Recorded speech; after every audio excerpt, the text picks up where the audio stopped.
Hello and welcome to Relatively Crafty, a knitting podcast. I am your host, Christy. I come to you from the Denver area of Colorado, where I live with my two daughters. Well, I live with my husband first, because I met him first. My husband, Ron, and our two daughters, Tatum and Delaney, along with our tuxedo kitty, Lilu. It's going to be one of those days. The kids are on spring break.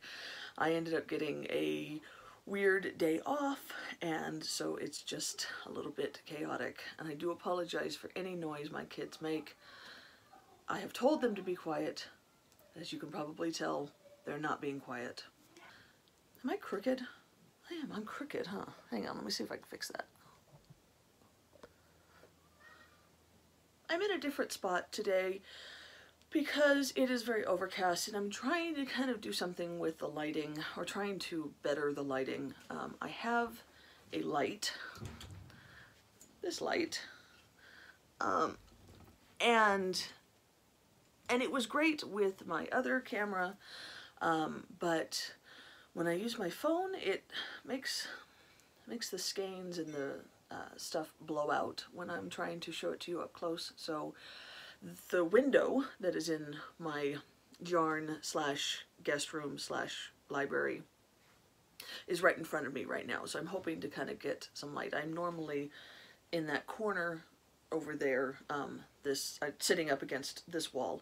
Now I am in front of the guest beds, which are, yes, they are right in front of the closet, so the closet is not usable. Well, I mean, you can still open it, but you have to sit on the bed to do it. And we have it that way because we don't really use the closet. However, we do use the rest of the room, and we needed the space. So anyway, okay, let's go ahead and get into stuff. What am I talking about? If you're looking for me, discombobulated today. If you were looking for me, there's Lilu. Lilu. Lilu. Say hi. Say hi. Say hi. Nope. Nope. Don't want to have anything to do with that. If you are looking for me on Ravelry, I am Cristi-Lael, and on Instagram and Goodreads, I am Cristi-Lael without the dash. I also have a Relatively Crafty Podcast group on Ravelry, where we have knit-alongs and giveaways and all kinds of fun stuff. We are having our spring stuffy KAL right now, and that goes from March 19th until June 20th, I believe, which is the entirety of, not June 20th. Yeah. Is that when summer starts? June 20th? I think so. It goes the entirety of spring. So all you need to do basically is just knit some kind of stuffy. It doesn't matter what it is. Doesn't matter what pattern you use, what yarn you use, what type of craft you use. In fact, you know what? If you want to sew stuffies, I will go with that as well. Knitting, crocheting, sewing, whatever. Just make a stuffy. Needle felting. Let's just all inclusive this time. And yeah, just post them in the FO thread, and make sure that you put a single stuffy in each FO post so that you get the maximum amount of opportunities to win a prize. And yeah, there will be a prize for the FO thread and for the chatter thread, as is my usual SOP, if you will. And yeah, I haven't gotten any prizes yet. I am going to the Yarn Fest. I'm going to the Interweave Yarn Fest in a couple of weeks. I think it's April 14th. I'll put the date down here. And it is in Loveland, Colorado, which isn't too far away from here, about an hour. And so I am going just for the marketplace, because I'm not going to pass up an opportunity to shop for yarn. Plus, one of the dyers that is kind of a personal friend of mine, I say kind of because I've never met her in real life, but we we were in the same swap groups for many years on Ravelry and spent a lot of time talking and, you know, swapping yarn and whatnot, and we know about each other's lives and whatnot. Anyway, her name is Amy, and she dyes for Canon Hand Dyes, and she's going to be there at Yarn Fest vending, and so I am going to be able to meet her in person for the first time, which is really exciting. Plus, I get to see all of her yarn in real life, which I haven't been able to do. I remember when she first started dyeing years ago. I want to say that she's been doing this for maybe 5 years now, and so it's so neat to see her, you know, go from just kind of, cat's playing with a toy, go from just dipping her toe into the dyeing world and then becoming such a talented and sought after dyer. So anyway, I will be at Yarn Fest, as I said, in April next month, and I will probably pick up a prize or two there, but I always welcome donations if you feel the inclination to donate, and if you're going to Yarn Fest and you see me, say hi. I'd love to meet you. So yeah, I don't get to do the big yarn festivals, unfortunately. Like, you know, everybody just went to Edinburgh, which was so jealous. I don't want to watch anybody's podcast right now of anybody who went there because I'm just jealous. And then all the people who go to Rhinebeck, of course, and, you know, all the really big ones I just don't get to go to. But I do get to go to Yarn Fest, so I'm going to go there and I'm going to enjoy it. Okay. Let's get into the knitting. I do have finished objects to show you today, and there's more than one. Yay! You'll have to excuse me. I am taking a medication for a week, and it leaves a really bad taste in my mouth, and so I am a water drinker. Like, that's what I drink all day long. I have a cup of coffee in the morning, and then for the rest of the day I drink water. However, I've got this bad taste in my mouth all day long, and so I'm trying to combat that by drinking things that aren't water. So I am drinking Ocean Spray Sparkling Cran Raspberry drink. So it's got sparkling water and then fruit juice as well. So it's kind of like a carbonated Ocean Spray. It's good.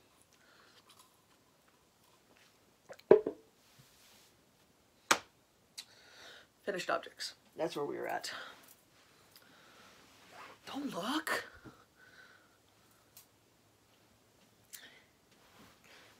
Forgot the stuff was on the bed. Okay, so last week I lamented over the fact that I couldn't remember going a whole week without finishing at least one single sock. I mean, it's been several weeks where I haven't finished a pair, but normally I finish at least one sock each week. And I hadn't done that last week. You know what? This might be a better way to podcast since the cat seems to want to be part of the podcast when I'm in front of the bed. Anyway, I hope she's not too distracting. So I not only finished a single sock this week, but I finished 3 socks this week. Kind of make up for last week. So first I finished my box of socks for March. If you recall, I'm knitting them all out of Knitterly Things Vesper sock. This was the March skein of the month for the Rainbow of the Month club that she had last year. And so it was kind of nice to be able to knit it in March. And you can see how unbelievably beautiful this colorway is. This is called Rainbows After Rain, and I absolutely loved knitting it. It was so much fun. You know, the gray stripes and then the colored stripes are just perfect. I just absolutely love it. You might notice that the heel is a slightly different gray, and that is because I knit it out of a different yarn. I went to the yarn shop, my yarn shop, which is Colorful Yarns in Centennial, and picked out a mini out, which was Nerdstring. Yeah, Nerdstring, one of her sock minis, and used that for the heel. It's a very similar gray, but it is not an exact match. However, I think it looks great. So I did these with my normal stripy sock recipe, a Turkish toe up cast on with a true afterthought heel, and then 1x1 ribbing and Jenny's surprisingly stretchy bind off. And that is that. So these took me entirely too long to knit, but they are now finally done. And I was a little bit concerned because I had a whole other pair of socks that I needed to finish before the end of March. So I spent this past week focusing on those socks, and I am proud to say that I got them done. Let me get them on the blockers. Maybe I should get another pair of blockers. I know that a lot of podcasters who knit a lot of socks have multiple blockers, so they don't have to go through the trouble of switching theirs out. Maybe I should do that. But until then, I'm going to switch them out. So the second pair of socks that I started and finished this past week is my Hippo for Holidays socks for March. You know, it's so funny because I was, in December, I was like, I'm definitely not doing the Hippo for the Holidays knit along again this year. And here it is March, and this is the third pair of socks that I have made. And now I'm like, well, I'm in it for 3 months. I might as well just do the whole year. So I probably will. But anyway, these are Hippo for Mardi Gras, which was a new color for 2018, which is one of the reasons why I was so excited to knit them. You can see they've got purple and green and gold and pink speckles, along with the normal gray hippo base. And then I did my normal contrasting heel and toe, which is the way I do my Hippo for the Holidays colorways. And this one, I think last week I said it was Sweetness. It is not. It is Bumble. Sweetness is a different yellow. So, so yeah, this one's a more goldy yellow, and I think it complements very well. And I did these exactly the same way as I did these socks, except for that instead of an afterthought heel, I did a Fish Lips Kiss heel, which is how I do it when they're not stripy socks. It's just the way I go. So yeah, there you have it. 2 pairs of socks done, and that is all of the March socks that I had to get done. So I got them done well in time, which is always good. And now I can look towards the April socks that I need to get done. And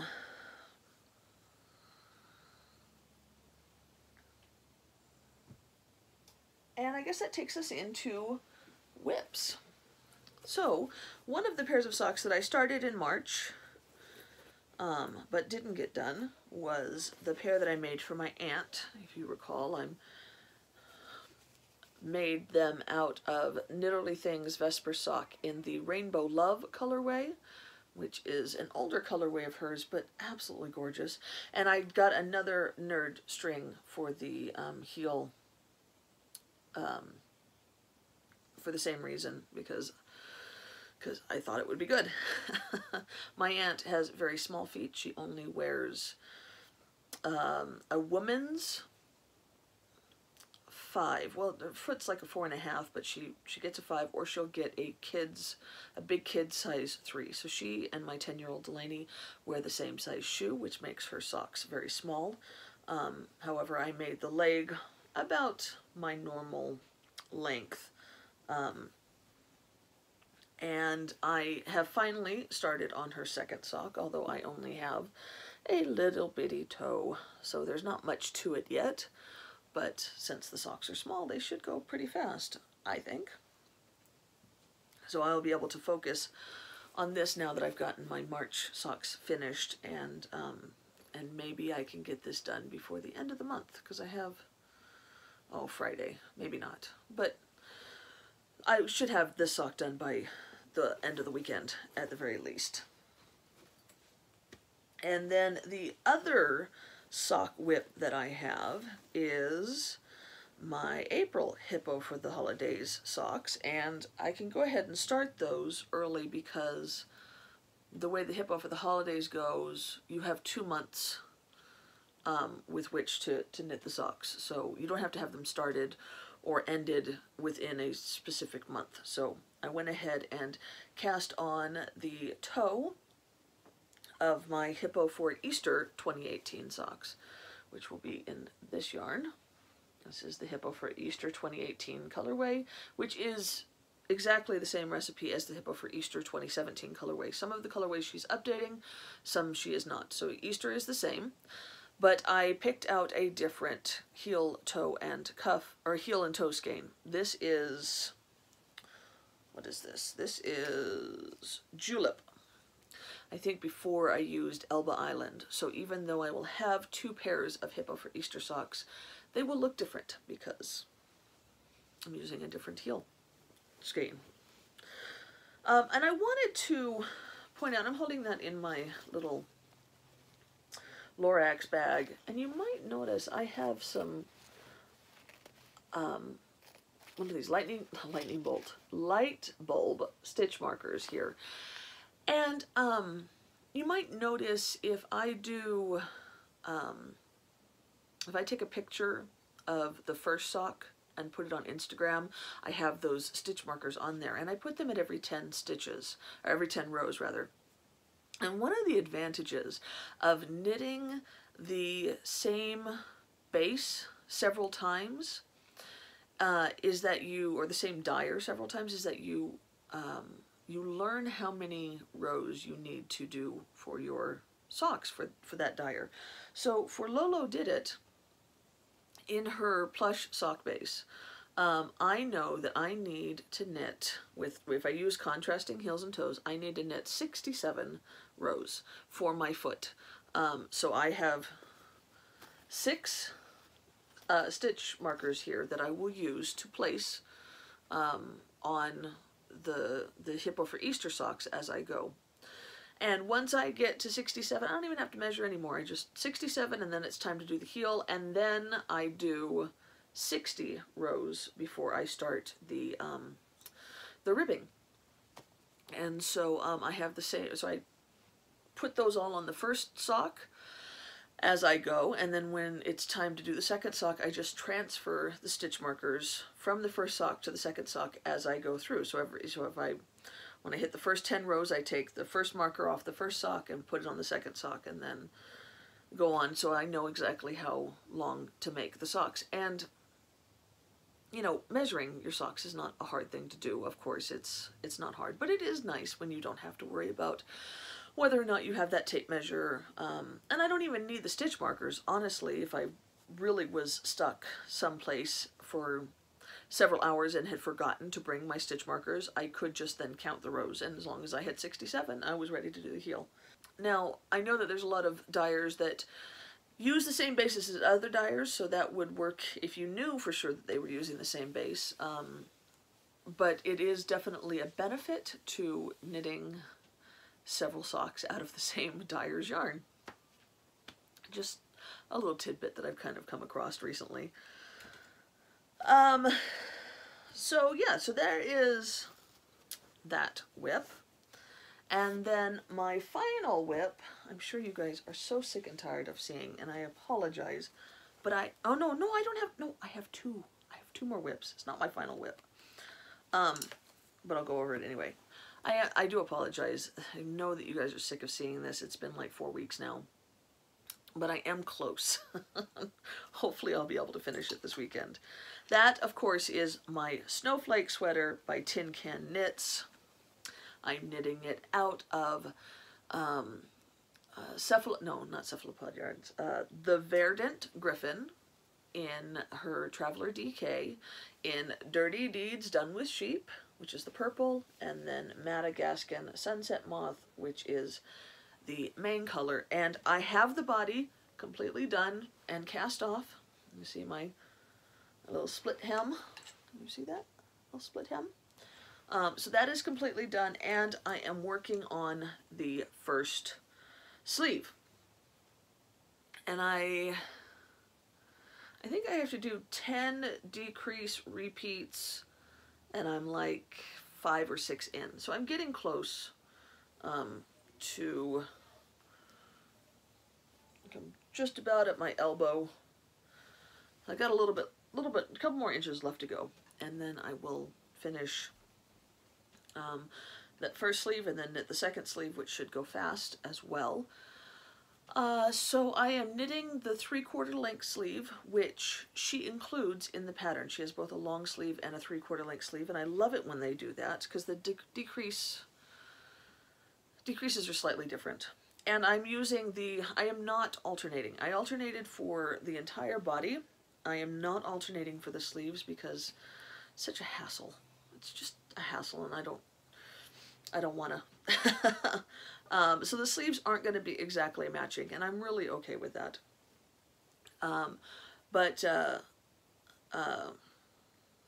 yeah, so I picked the smallest of my 2 remainder skeins, and that is the one that I'm knitting the first sleeve out of. So if I have to make that sleeve a little bit shorter, I know that I have plenty of yarn for the second sleeve. So yeah, there's where I'm at. And then after I finish the 2 sleeves, I have to knit the placket right here, and then I will finally be done. Block it and have a finished object photo, and then you guys won't have to see it anymore, unless I wear it on the podcast, of course. But then it's fine.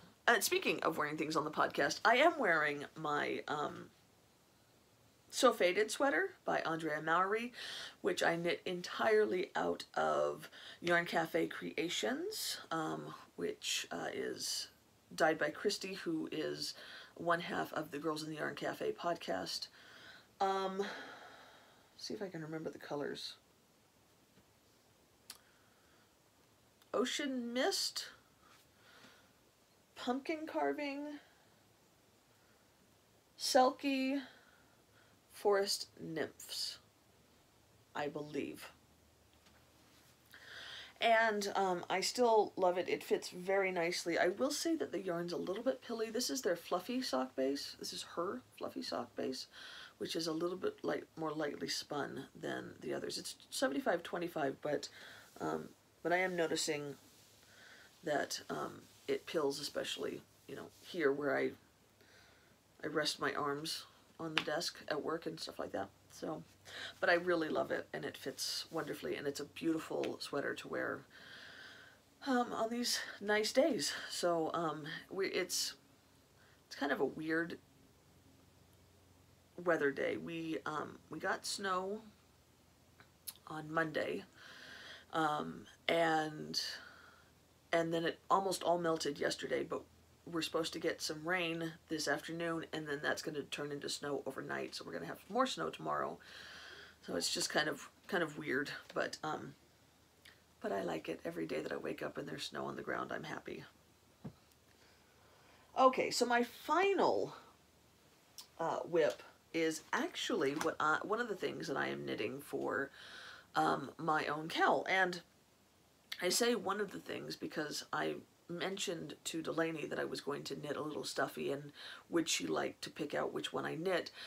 And all of a sudden both children are like, oh, well, knit me that one and that one and that one and that one and that one. And I only showed them Susan Claudino's patterns, so they haven't even seen all the other stuffy patterns that are out there. So they've picked out 3, Noodle the Dog, the Elephant, and the Giraffes. And so I'm gonna at least knit one of the dog and one of the elephant and one each of the giraffes. So we'll see how it goes. But what I have started is Noodle. Noodle is a dog. Noodle looks like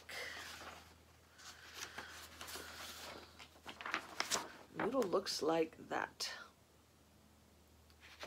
And I'm not, it's a paid for pattern, but this is just the information page, gauge and noodles and tools and stuff like that. So it's all what's on the Rav project page, or pattern page rather. So I'm making Noodle, and I'm making him, I guess, out of Knit Picks Felici, which is what Delaney picked. Now the pattern is for a worsted weight yarn, but I am making it out of fingering weight yarn because I have a lot more of that than I have worsted. And Susan Claudino is awesome in that she kind of gives you needle ideas, you know, what size needles you would use if you were using a lighter weighted yarn. So I am using Felici in the Sonora Sunset colorway. I only had one skein of this, if you recall, and so it's perfect to use for something like this. And so far, Noodle has a body and half of a head. I haven't finished the head because you need to put the eyes on before you finish up the head, and I haven't gotten the eyes yet. I ordered them yesterday, these really cute ones, but I found out after I'd ordered them that they're coming from China, which is going to take like 3 weeks before they get here. So I went ahead and this morning I ordered a different from an Etsy store called 6060, I think. 6060, not the words. And that's where Susan Claudino gets all of her eyes and noses from. So hopefully those will get here a little bit sooner and I can use them. And, you know, apparently my children are going to have me knitting stuffies for the next 5 years, so I'm sure I'll have plenty of use for the ones that come from China when they finally get here. I also have his snout, which is right there, but it doesn't look like much right now. And it'll go like right there. And he'll have eyeballs right here, and then big ears. So I'm hoping that I can finish his head on the blue and not go into a different color so that I can do his ears in one color. We'll see how it goes, but yeah, that's what I got so far of Noodle. I don't know that it was the right thing to do to pick a striped yarn to make him, but that's what we're going with this time. I will probably end up remaking him, or making him again, and I will probably use a variegated or a solid at that point.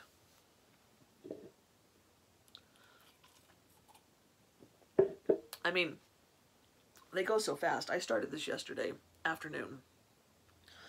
It's not like it's really hard knitting. Also, Susan Claudino has a deal on her patterns. You know, she basically designs stuffies, and if you buy 3, you get $3 off. So I went ahead and bought 3 because it was worth it. You basically get one pattern half off, which is good. So there is that. That is my final whip. And it's kind of fun to knit something so quick like that. I never really got into knitting stuffies, so this is kind of my first real foray into it. I always enjoy them. You know, they're adorable and I love what people do with them, but I just never really got into it very much. However, I have a lot of leftover sock yarn, so maybe I should use it more often. Okay, so whips are done, FOs are done. I guess it's time. Oh, you know what? I wanted to show you some other things that I'm going to knit, some other socks that I'm going to knit in April, along with my hippo for Easter and finishing up my aunt's socks. My April sock of the box of socks for my April box of socks is going to be knit out of this skein of Vesper sock. This is an older one, and you can see that really well. I can't see. Anyway, this is one that I've had in my stash for a long, long time. This is called Spring Ahead. Now, I was going to use the April sock, a Rainbow of the Month skein, but my mom is already, she grabbed that. When she came at Christmas, she picked out, I don't know, 5 or 6 skeins that she wants me to make socks for her, and that's one of them, so I'm saving that for her. But this is called Spring Ahead, and since spring has just started, I figured it would be appropriate to use. So this will be my April box of socks, and then I have one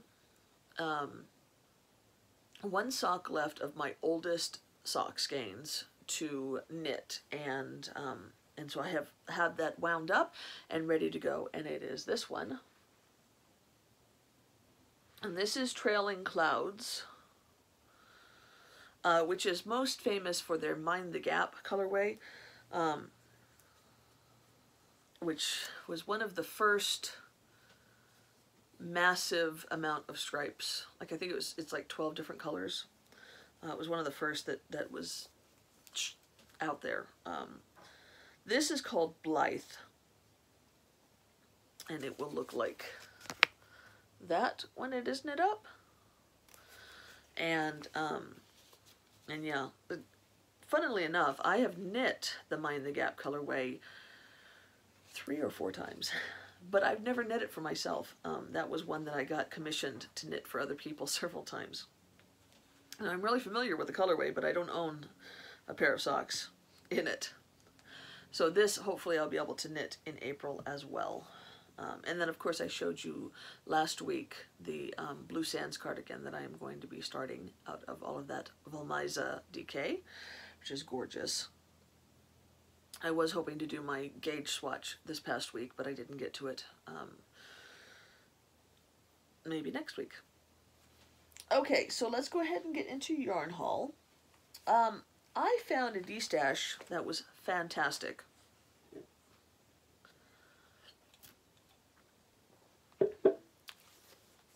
Her prices were really, really, really reasonable.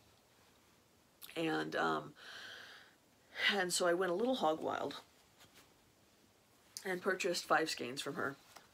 But I don't feel so bad about it because I got it for a really good deal.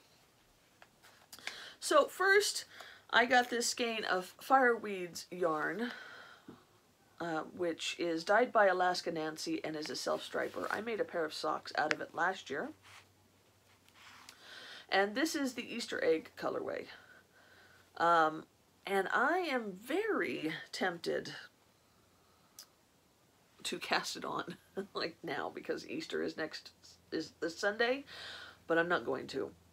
So it looks like it is stripes of pink, light blue, and yellow, and then in between, there's a little picture here, in between is stripes of speckled yarn. Super pretty. I'm super excited about it. The other 2 skeins were also, or 2 of the other skeins were also stripy. They are from Desert Vista Dye Works. I got this one, which is called Preservation Hall. It's a really pretty one. Also has a speckly stripe. And then this one, which I'm absolutely in love with, which is called Grade School Turkey.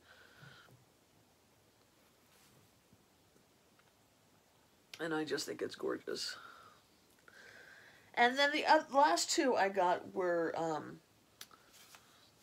sock blanks. So this one is hedgerow yarns. I haven't ever had any hedgerow yarns before, so I was keen to try it. And it's a sparkly one, which I normally don't go for, but it was really pretty. So,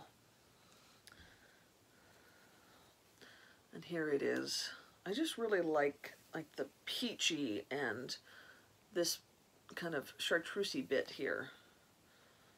So I think it's going to knit up very prettily. Prettily, is that a word? Very pretty. It'll be very pretty when it's knit up. And then the other one did not come with a tag. It had one in the listing, but I don't think it made it into the shipping package, and that's fine. It is sheep fiber, something like that. I'll put it down below. And it's gonna knit up kind of stripy. Kind of gradiently stripy, which I like a lot. And so many bright colors. And speckles. So yeah, those are what I got from her D-stash, and I ended up ordering another. So next week you'll see another couple of skeins from her. And then yesterday I went to my yarn shop and I was kind of celebrating. So I picked up this skein of Cat Sandwich Fibers, which is an indie dyer that, what's upside down? An indie dyer that I hadn't ever used before, but one that I had been very interested in.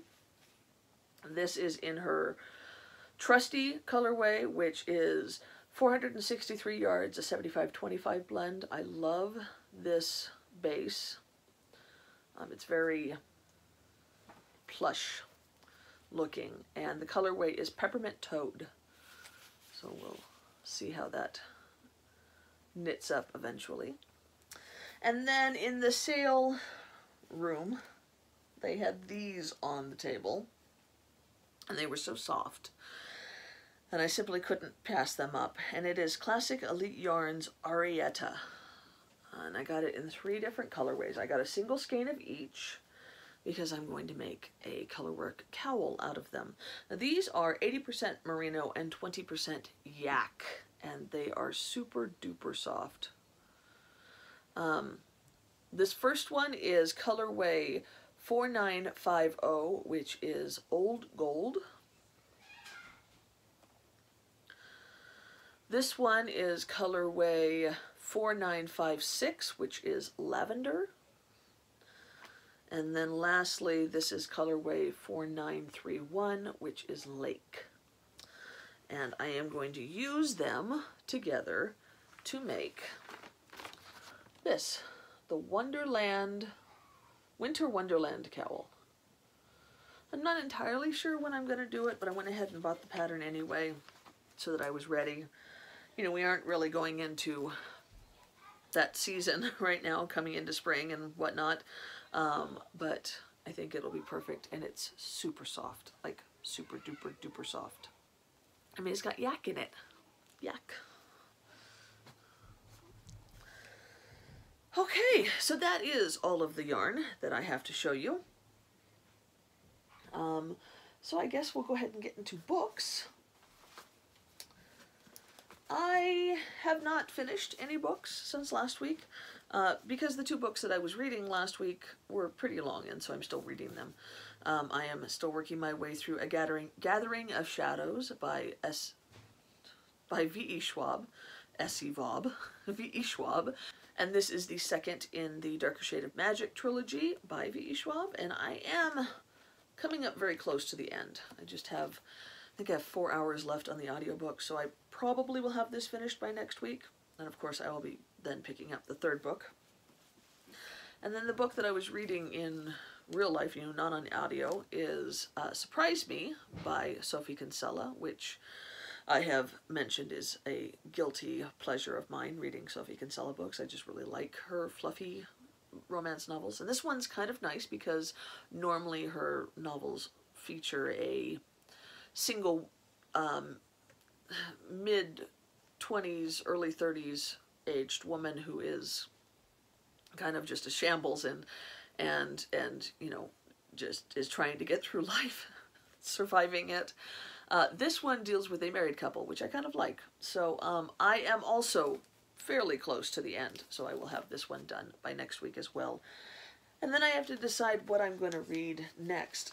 You guys might recall that I had mentioned that I was reading this trilogy, Snow Like Ashes, by Sarah Rosh. However, I was buddy reading this with a friend from another state, and she's had some issues in her life where she's not been able to buddy read, and so it's been on hold now for several weeks, and we are like 140 pages into it. And so I'm wondering if I should just stop it, or if I should go on and read it without her. It's a trilogy, so if I do go on and read it, I would need to read the whole thing. I don't know. It deals with, you know, kind of magic and you know, like an alternate universe, which is very similar, or too similar to the Darker Shade of Magic trilogy. So I'm hesitant to read them both at the same time because you get a little crossover sometimes when you read similar books. So I don't know. But I do know that one thing that I want to start right now is a book that just, the trilogy, the 3rd book just came out of this trilogy just a couple of weeks ago. And I pre-ordered it because I absolutely loved it. The trilogy is TheIlluminae Files by Amy Kaufman and Jay Kristoff. It is technically a YA book, but I think that this would be enjoyed by all types of people. The first book is Illuminae, the second book is Gemina, and the 3rd and final book that just came out is Obsidio. And what I really like about these books is that they are mixed media. So the book is filled with like case file notes and all kinds of photos and weird, just mixed media. It's really a cool format. I highly recommend it. It is funny in parts. It's a little bit creepy in parts. It's a little bit cheesy. The romance part is a little bit cheesy, but I do really like them. And they're quick reads. I mean, they're 600 pages, but they read so fast because some of the pages only have 5 or 10 words on them. And it's just a fun way to read a book. I have heard that the audiobooks are really amazing as well and are kind of full production type of things because you have all the mixed media. And each book follows a different couple. So it is they're a series, but they don't follow the same people in each one. So you should read them in order, but you don't have to worry about forgetting everything about each character when you go into the next book, if that makes sense. So I have read TheIlluminae and Gemini. I gave them both 5 stars. And so I am very much looking forward to finishing up with Obsidio. Yeah, just fun. So that is all I've got for books. I guess we can get into life stuff.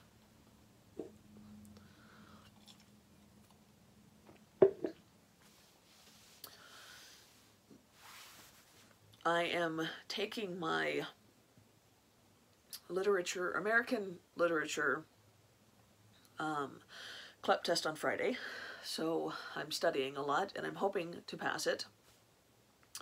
So I appreciate any thoughts and prayers for that. It'll be done Friday morning. And then I want to thank everybody for all the support that I have gotten from last week's podcast when I was talking about how nervous I was about this job, and then I had my interview on Thursday, and I was really hoping that it was going to go well because I really wanted to work for this company, and everybody has been so supportive, and I got so many wonderful notes from people just telling me that they were thinking of me and praying for me and whatnot. And I went into the interview on Thursday morning nervous, but understanding that whatever was going to happen was going to happen.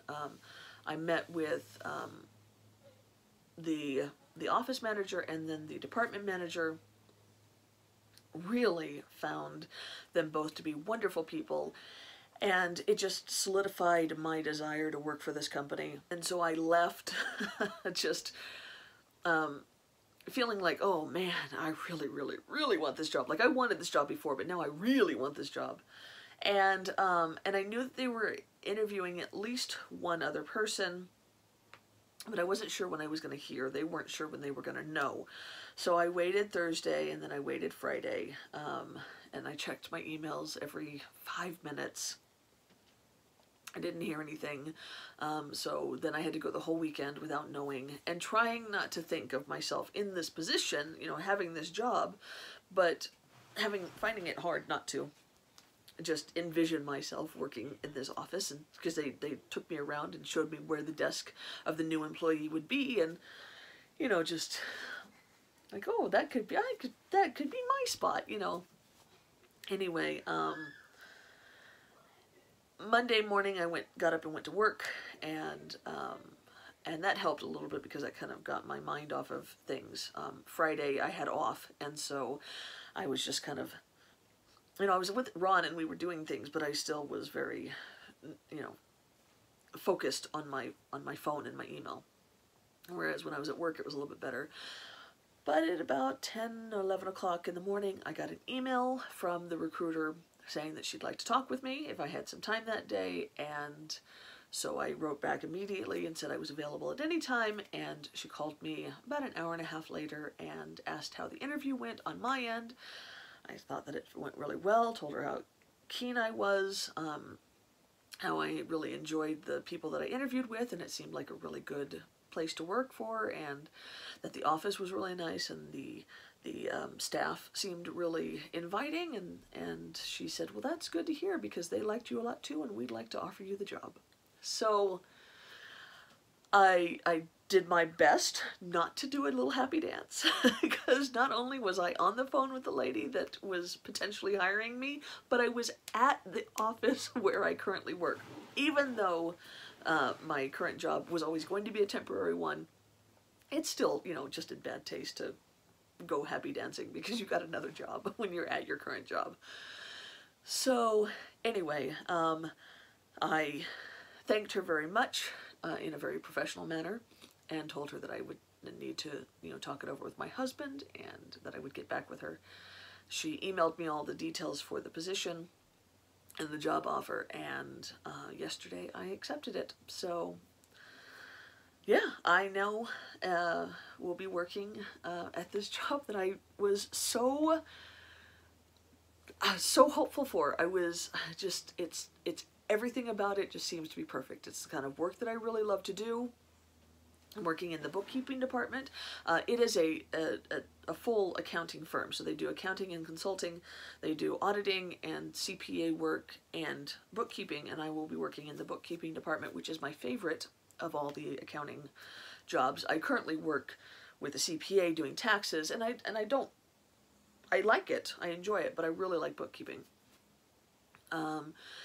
And it's a great company. It's national, so there's it's been around for 100 years. You know, it's got, you know, it's a solid company, and they really focus on their employees having, you know, a healthy balance with home life and work life. They understand that, you know, people have children and aging parents, and, you know, that they have these needs, and I really like that.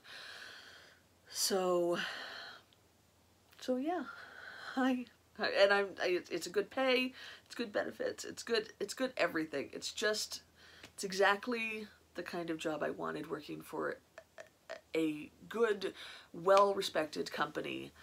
It's the kind of job that you could make a complete career out of. I could stay there for the rest of my career and just move up the ranks.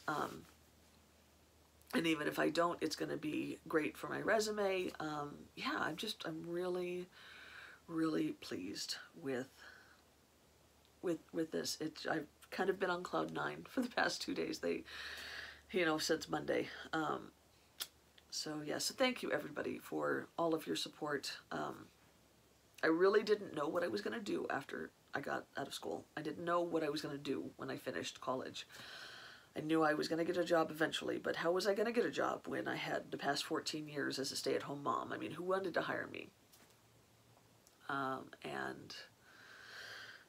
And being able to work with this small CPA firm has really built up my self-confidence. And then, you know, my boss had a pedicure, and she ran into the lady at this company, and so they heard of me first from my current boss, which, you know, says something, because, you know, she was able to say honestly and truly what she thought of me as an employee, and I'm sure that helped.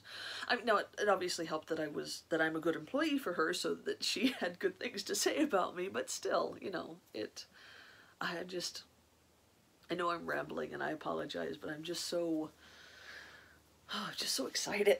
It's just such a cool. I really didn't know that I had anything to offer. And I guess I do. So anyway, guys, I'm going to go ahead and go get this edited and eat some lunch and clean up my mess and probably torment the cat a little bit because, well, she's right there. So I hope you guys have a wonderful rest of your Wednesday and happy knitting. I'll talk to you later. Bye.